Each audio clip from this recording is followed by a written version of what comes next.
오늘도 주의 평강이 우리 가운데 충만케 되어지는 예배가 되기를 바랍니다. 제가 중요한 광고를 안 했더라고요. 고난주간 특별새벽기도회가 다음 주에 진행이 되어지는데요. 특송하실 분들은 꼭 또 이렇게 정한 마음을 가지고 또 하나님 주신 마음에 따라 순종하시기를 바랍니다.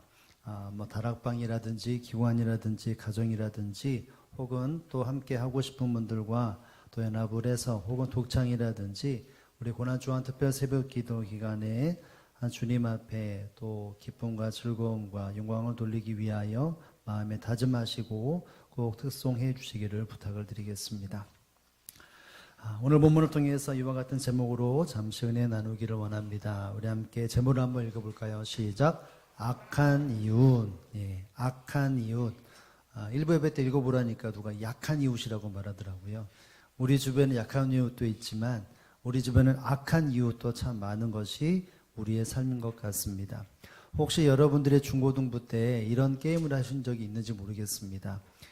당신은 당신의 이웃을 사랑하십니까? 이렇게 술래가 질문을 하면 그 질문을 받는 사람이 뭐라고 말하냐면 네, 저는 제 이웃을 사랑합니다 라고 말하면 내 양옆에 있는 사람들이 일어나서 자리를 바꿉니다.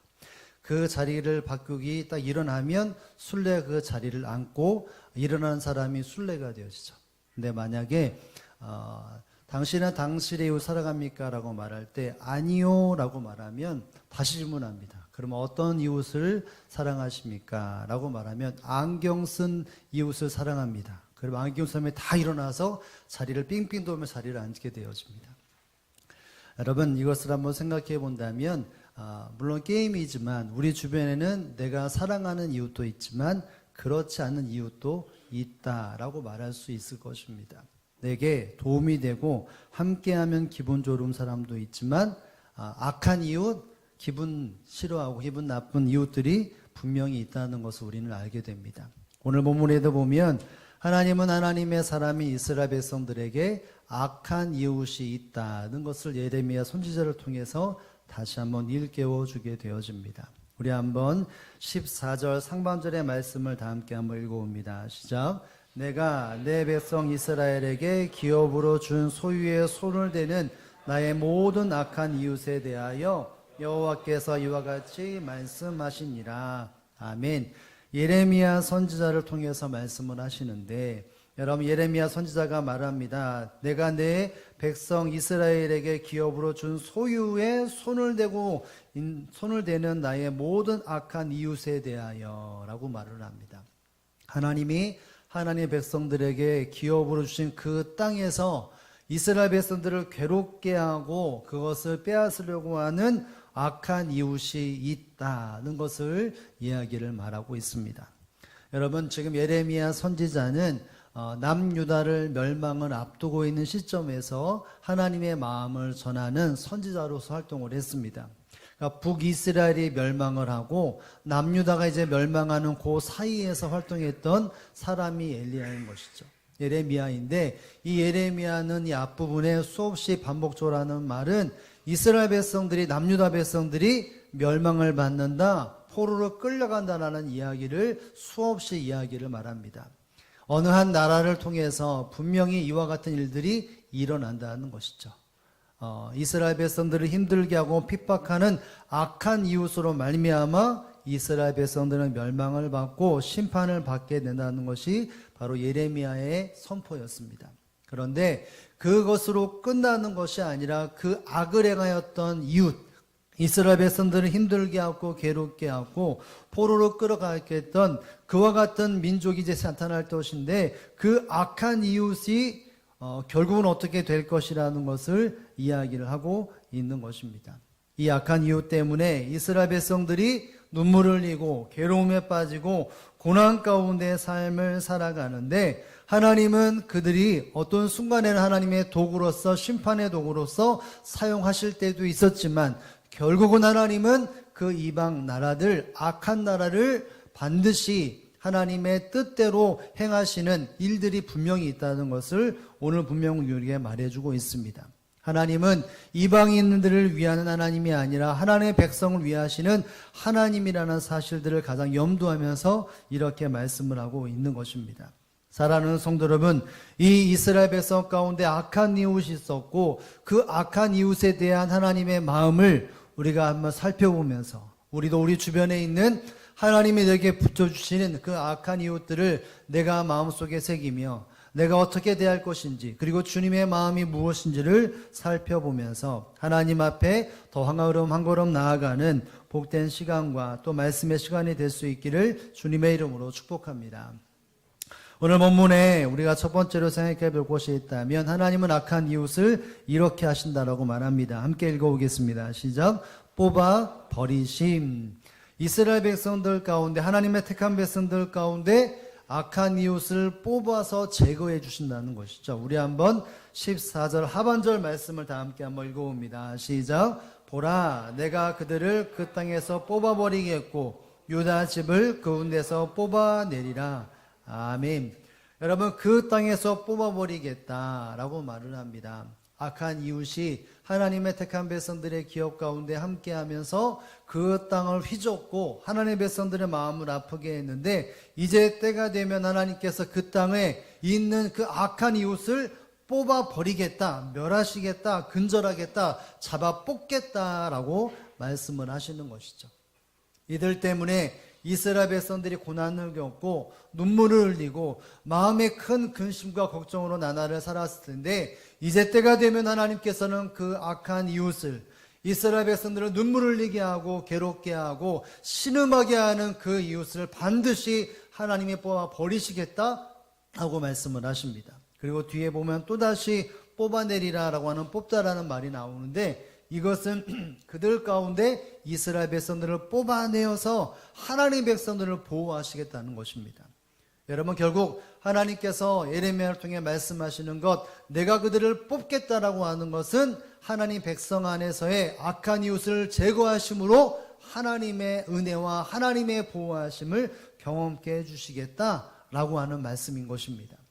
여러분, 이 말씀은 결국 이스라엘 백성들을, 남유다 백성들을 멸망시켰던 바벨론을 두고 하신 말씀입니다.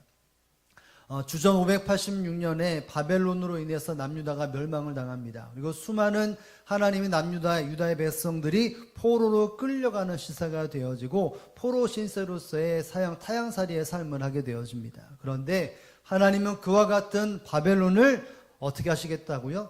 뽑아버리시겠다. 이스라엘 백성들 가운데 괴로움과 아픔을 주었던 그 바벨론을 내가 반드시 멸망시키겠다라고 말씀을 하고 있는 것이죠. 여러분, 실제로 이스라엘 백성들, 남유다 백성들이 바벨론의 멸망을 당하고 난 이후에 하나님은 메대 바사국이라는 나라를 들어세워서 이 바벨론을 멸망시키십니다. 그리고 이 메대 바사국의 고레스라고 하는 왕을 통해 이스라엘 백성들을 그곳에 뽑아내어 하나님께서 역사하셨던 그 예루살렘으로 그 백성들을 인도해 주십니다. 결국은 하나님은 이 모든 일들을 통해서 악한 이웃을 뽑으시고 하나님의 사람들을 보호하시는 하나님이라는 것을 성경은, 예레미야서는 우리에게 말씀해 주고 있는 것이죠. 사랑하는 성도 여러분, 하나님의 백성들 가운데는 그 삶 속에 그 주변에 분명히 악한 이웃, 하나님을 알지 못하고 하나님을 믿기를 방해하는 수많은 이와 같은 악한 이웃들을 성경에 수도 없이 등장을 합니다. 하나님께서 선택하신 이스라엘 백성들이 평안에 살다가도 어느 순간 보면 이방 민족 때문에 괴로움을 당하고 아픔을 당하는 것이죠. 여러분, 그러나 때가 되면 하나님 반드시 그들을 뽑으셔서 하나님의 백성들을 모시고 보호하시고 인도하신다는 것을 성경을 통해 우리는 쉽게 발견할 수 있는 것입니다. 여러분, 구약 성경에 보면 특별히 이방 나라들이 그와 같이 악한 이웃이 되어서 이스라엘 백성들을 괴롭게도 하고 아프게 하는데, 그 대표적인 나라가 바로 블레셋이라고 말할 수 있을 것입니다. 사사기에 보면 이스라엘 백성들과 함께 어우르는 시녀 속에서 이 블레셋이라고 하는 나라 이름이 32번이나 등장을 합니다. 그리고 사무엘상, 사무엘하, 그리고 역대상하를 보면은 약 150회 이상의 이 블레셋이라고 하는 단어가 등장을 합니다. 여러분, 왜 이렇게 등장을 할까요? 이스라엘 백성들이 정신을 못 차리면 정신 차리게끔 하기 위해서 하나님은 블레셋을 들어서 심판의 도구로 이스라엘 백성들을 따끔하게 혼내십니다. 근데 그것이 끝이 아니라 반드시 그 블레셋을 뽑아서 이스라엘 백성들을 도우시는, 보호하시는 하나님의 모습을 쉽게 발견할 수 있는 것이죠. 우리가 아는 것처럼 이 블레셋이라고 하는 나라는 하나님의 백성들의 수도 없이 침범을 하게 됩니다. 와서 이스라엘 백성들을 어지럽게 하고 힘들게 하고 괴롭게 합니다. 우리가 아는 것처럼 사울 왕이 왕으로 등극하고 난 이후에 블레셋이라는 나라가 쳐들어와서 전쟁을 치르게 되어지죠. 사무엘상 17장에 그래서 블레셋 장군 누구와 다윗과 싸웁니까? 골리앗과 싸움에 되어집니다. 여러분, 어느 나라가 이깁니까? 다윗이 이기죠. 이스라엘이 이기게 되어집니다. 여러분, 사울왕과 그의 아들 요나단이 전쟁에 나가 전사하게 되었는데 어느 나라와 싸워 전사하게 됐을까요? 블레셋과의 전쟁 속에서 전쟁의 패배를 블레셋이 하고 하나님의 백성들이 승리하게 되어지는, 결국은 그렇지만 그 전쟁 속에서 바로 사울왕과 요나단은 세상을 떠나게 되어집니다. 그 이후에 다윗이 왕이 되었을 때도 블레셋이 쳐들어오게 되어집니다. 결국 그 모습을 통해서 승리는 바로 하나님의 백성이 하지만 그럼에도 불구하고 끊임없이 블레셋과의 전쟁은 이어지는 것이 이스라엘 역사 속에 두드러진 산상인 것입니다. 결국 이 모든 환경 속에서의 전쟁이 끊임없이 이루어지면서 이 블레셋은 이스라엘 백성들 가운데 악한 이웃으로 수도 없이 등장을 하게 됩니다. 특별히 사무엘상 5장에 가보면 다윗이 왕으로 등극한 이후에 이 5장 안에 2번이나 이스라엘 백성들에게 쳐서 침범을 하게 됩니다. 블레셋이. 그곳 속에서 결국 승리는 다윗을 통해서 얻어지게 되어져서 그것을 뽑는 일들을 바로 하나님은 다윗을 통해서 역사하시는 것이죠. 우리가 한번 읽어볼까요? 사무엘하 5장 25절의 말씀, 이 악한 이웃에 대해서 하나님이 다윗을 통해 어떻게 일하셨는지에 대해서 이렇게 증거합니다. 함께 읽어봅니다. 시작. 사무엘하 5장 번역대로 행하여 블레셋 사람들을 쳐서 게바와 게살까지 이르느니라. 아멘. 다윗에 있는 이스라엘 백성들 가운데 블레셋이 2번씩이나 침공하는데 다윗은 하나님께 묻습니다. 하나님의 응답을 받아 승리하고 또 침범해서 또 물어 하나님의 방법대로 했기에 결국 이 블레셋을 뽑아서 하나님의 백성들을 보호하셨다는 것이죠. 여러분, 블레셋은 악한 이웃이었고 이스라엘 백성들을 괴롭히는 나라였습니다. 결국 그러나 그것을 뽑게 하시는 분이 하나님이시고 하나님의 백성은 이스라엘 백성들을 언제든지 보호하시는 하나님이었다는 것을 우리는 발견할 수 있습니다. 이것이 한 예이겠죠. 수많은 민족들이 이스라엘 백성들을 괴롭게 하고 아프게 하는 악한 이웃들이었지만 하나님은 언제든지 그 악한 이웃을 뽑으셔서 하나님의 백성들을 보호하시고 인도하셨다는 사실을 여러분 믿으실 수 있기를 주님의 이름으로 축복을 드립니다. 저와 여러분의 삶 속에서도 악한 이웃이 분명히 있을 것입니다. 하나님을 믿는 것에 대하여 성숙해져야 하는 관계 속에서 우리의 신앙을 무너뜨리고 삶을 무너뜨리고 우리에게 실패감과 자존감을 주는 이와 같이 악한 이웃들이 때로는 나에게 둘러 진을 치고 있는 것이 우리의 환경이라고 말할 수 있을 것입니다. 그것 때문에 때로 내 마음이 무너지고 그것 때문에 내 마음이 심히 두려워서 벌벌 떨 때도 분명히 있을 것입니다. 여러분, 그러나 하나님은 그 모든 악한 이웃을 어떻게 하시겠습니까? 뽑아내어 주신다는 사실을 믿으실 수 있기를 주님의 이름으로 축복합니다. 내 능력과 내 힘으로 되는 것이 아니라 하나님의 권능으로 하나님의 뜻과 섭리 안에 반드시 뽑아내어 우리의 삶을 건전하게 또 온전하도록 완전하도록 이끌어 주신다는 사실을 우리는 기억할 수 있어야 할 것입니다. 그 하나님을 신뢰할 때 우리 이 땅에서 하나님의 보호하심을 받아 평안한 삶을 살게 되고 평탄한 길을 가게 된다는 것을 알아야 할 것입니다. 여러분, 우리 주변에는 이와 같이 악한 이웃들, 하나님을 믿는 것에 대한 방해하는 사람들, 혹은 나의 주변에서 이단들에 대한 그와 같은 현상 때문에 우리에게 악한 이웃들이 얼마나 많은지 우리는 정말 이 환경 속에서 마음이 무너질 때가 있고 답답할 때가 있다는 것을 너무나 잘 압니다.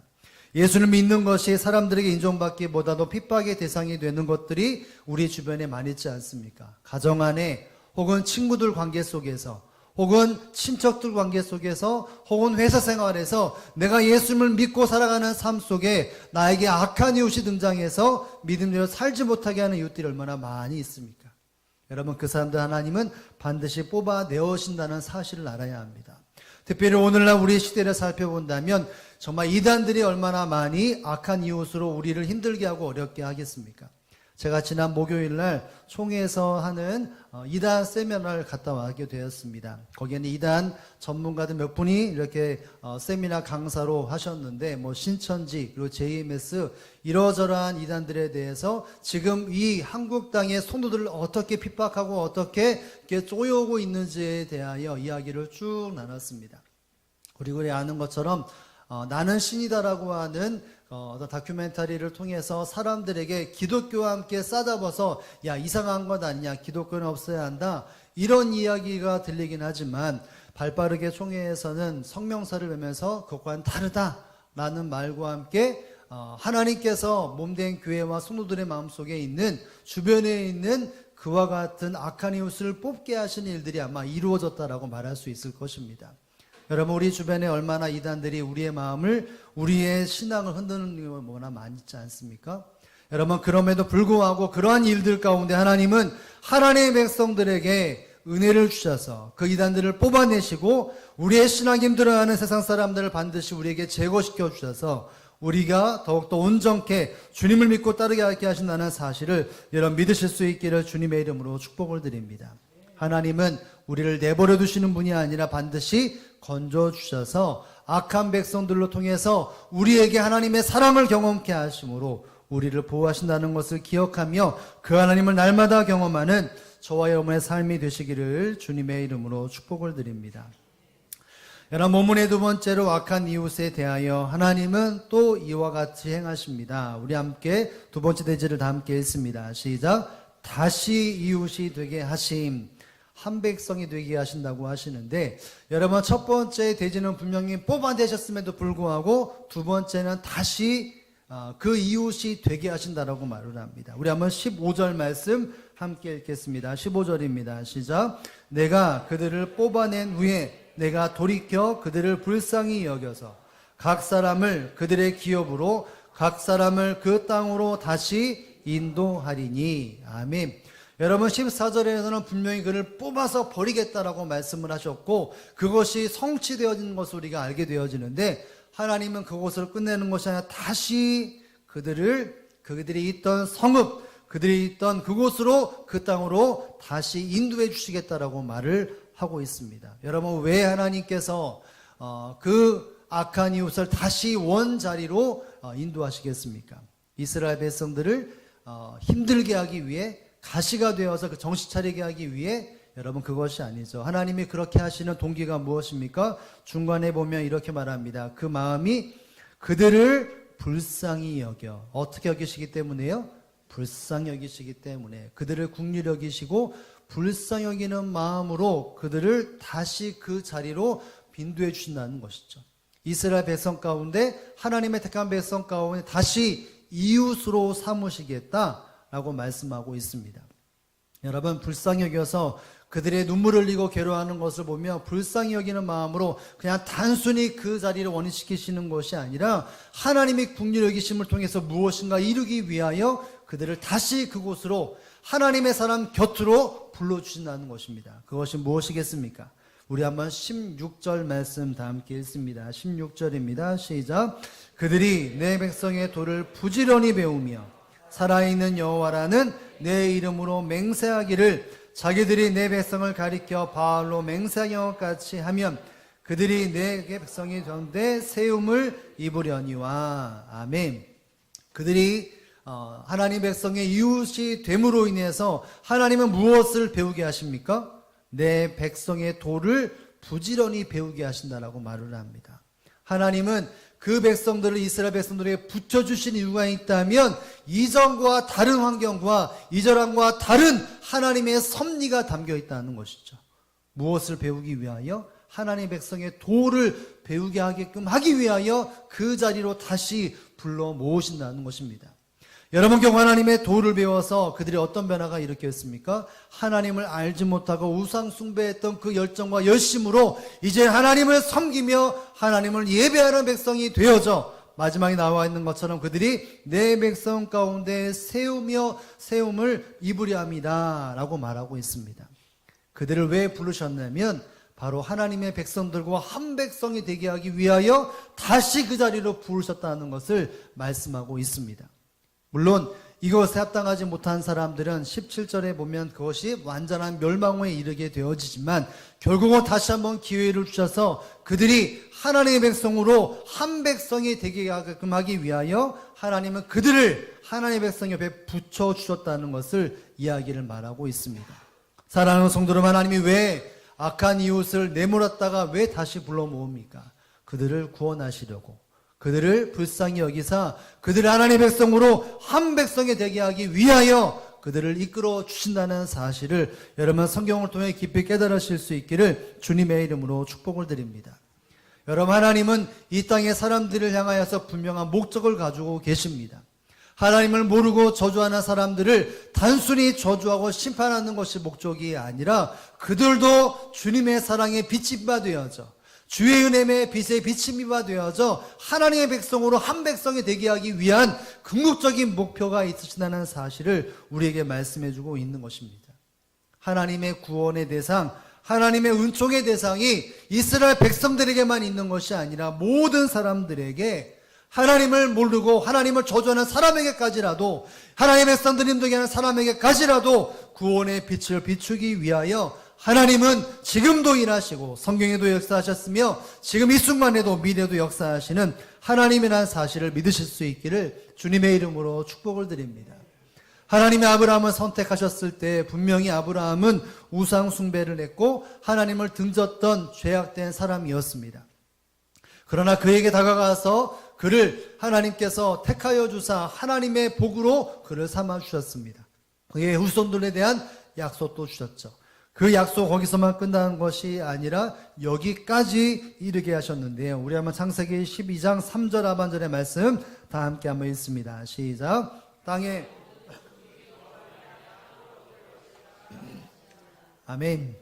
땅의 모든 족속이 너로 말미암아 복을 얻을 것이라 하신지라. 하나님은 아브라함을 선택하셨을 때 그 한 영혼을 구원하거나 그의 가정과 후손을 구원시킨 것일 뿐만이 아니라 그들을 통해서 모든 족속, 모든 사람들에게 복을 얻게 하기 위하여 아브라함을 선택하셨다라고 말씀을 하십니다. 결국 하나님은 아브라함을 통해서 그의 후손들에게 복을 주셨고 후손들로 말미암아 수많은 사람들에게 바로 복을 나누어 주는 존재가 되었다는 사실을 여러분 믿으실 수 있기를 주님의 이름으로 축복을 드립니다. 예수님을 믿는 사람들이 이와 같은 삶을 반드시 살아야 합니다. 모든 사람들에게, 악한 이웃들에게도 복음의 빛이 비추어지도록 하나님의 허락하시는 사명을 감당하는 것이 바로 믿음의 사람들에게 주어진 사명이고 예수 그리스도를 믿는 사람들의 진정한 삶의 의미인 것을 알아야 합니다. 여러분, 예수님은 십자가의 죽음과 또 부활하신 이후에 승천하신 이후에 대면하시면서 마지막 명령하신 것이 있습니다. 여러분, 그것이 무엇이겠습니까? 예루살렘과 온 유다와 사마리아와 땅끝까지 이르러 내 증인이 되리라 라고 말씀하셨습니다.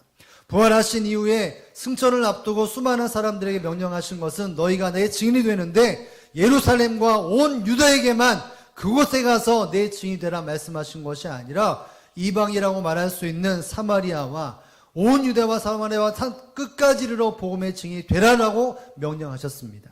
결국 예수 그리스도를 믿는 사람들은 악한 이웃에게까지도 복음을 전하는 것, 이것이 바로 사명이라는 사실을 우리는 기억할 수 있어야 하는 것이죠.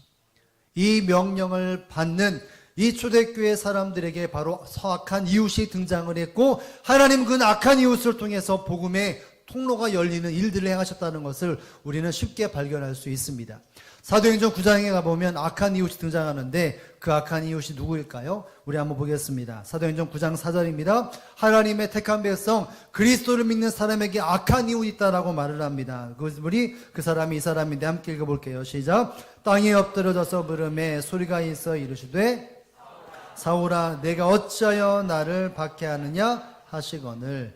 다메섹 도상에서 예수 그리스도를 믿는, 하나님을 따르고 예수 그리스도를 사랑하고 부활을 믿는 수많은 사람들을 잡아다가 처형하고 또 순교회가 이르기까지 그것에 앞장섰던 사울에게 분명히 이스라엘 백성, 하나님의 백성들은 이 사람이 악한 이웃이었습니다.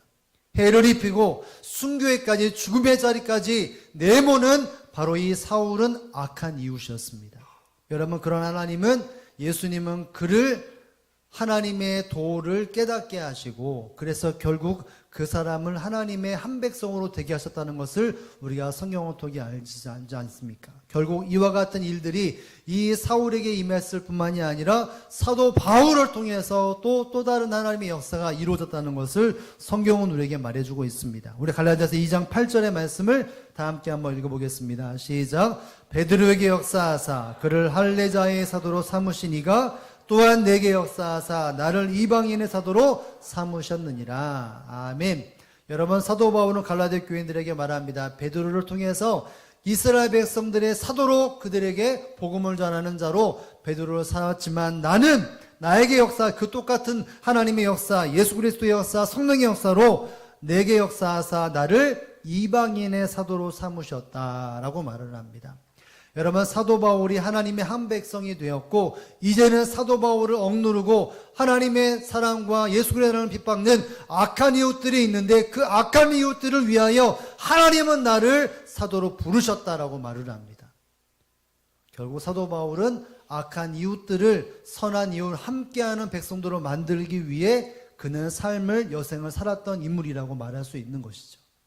사랑하는 성도, 이 말씀을 본다면 결국 믿음의 사람들은 하나님이 악한 사람들을 붙여주실 때, 또다시 붙여주실 때 그 하나님의 의미와 역사와 뜻을 발견할 수 있어야 하는 것이죠. 그를 불쌍히 여기셔서 내게 붙여주셨다는 것입니다. 그들에게 무엇을 전달하고 무엇을 가르쳐야 합니까? 하나님의 백성의 도를 흘려보내야 합니다. 복음이 무엇인지를 알게 되어지고 악함에서 떠나서 하나님의 백성으로 되는 방법들을 대하여 배우고 가르치는 일에 대해서 우리에게 그것을 감당하기 위해 붙여주셨다는 사실을 깨달을 수 있어야 하는 것이죠. 그 일들을 통해 악한 이웃이 악한 이웃으로 끝나는 것이 아니라 선한 이웃이 되어지고 한 백성이 된다는 것, 이것이 바로 하나님의 선한 계획이라는 사실을 믿으실 수 있기를 주님의 이름으로 축복합니다. 여러분, 우리 주변의 악한 이웃을 제거하는 방법은 두 가지입니다. 하나님이 완전히 뽑아주시든지 아니면 그 악한 이웃을 변화시켜서서 하나님의 한 백성으로 선한 백성, 한 백성이 되는, 이것이 바로 방법이라고 말할 수 있을 것입니다. 하나님의 궁극적인 방법은 무엇이겠습니까? 바로 악한 이웃이 나와 한 이웃이 되어지고 한 백성이 되게 하는 것이 하나님의 선한 뜻이며 하나님의 우리에게 주신 사명이라는 사실을 믿으실 수 있기를 주님의 이름으로 축복을 드립니다. 저와 여러분의 삶 속에 악한 이웃이 있습니까? 없습니까? 예, 있습니다. 하나님이 그 사람을 뽑아주실 때가 있습니까? 없습니까? 있습니다. 그런데 그 사람을 다시 내 옆에 붙여주실 때가 있었습니까? 없었습니까? 예, 작은 소리로 있다고 말씀하시는데 아마도 마음속의 고백은 아마 있다라고 말할 것입니다. 여러분, 그 사람을 왜 내게 붙여주셨겠습니까?